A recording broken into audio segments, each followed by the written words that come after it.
Hello students, let's see the question. The question says an object of mass 2 kg falls from rest through a vertical distance 10 meter and acquires a velocity of 10 meter per second.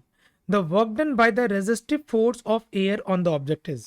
So क्या बोला गया है कि एक object है जो कि rest से फॉल कर रहा है, राइट? और इसका मास कितना गिवन है? इसका मास हमारे पास गिवन है 2 kg और हमसे यह पूछा जा रहा है कि work done by the resistive force of air कितना होगा. So as we have studied work done by all the forces, work energy theorem is equal to change in kinetic energy, right?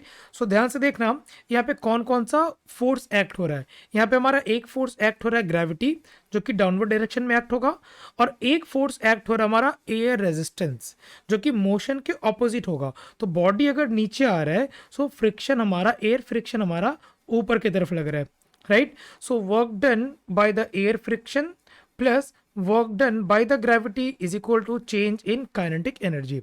अब ध्यान से देखना हमें क्या निकालना है, हमें work done by the air friction निकालना है. So work done by the air friction, अब work done by the gravity ये कितना होगा? ध्यान से देखो, ग्रेविटी नीचे की तरफ एक्ट हो रहा है और ये बॉडी नीचे की तरफ 10 मीटर का डिस्टेंस कवर किया है. So work done by the gravity will be m into G into H. ये h कितना होगा? 10 मीटर. ये m कितना है? 2 kg is equal to change in kinetic energy. So this will be kinetic energy final minus kinetic energy initial.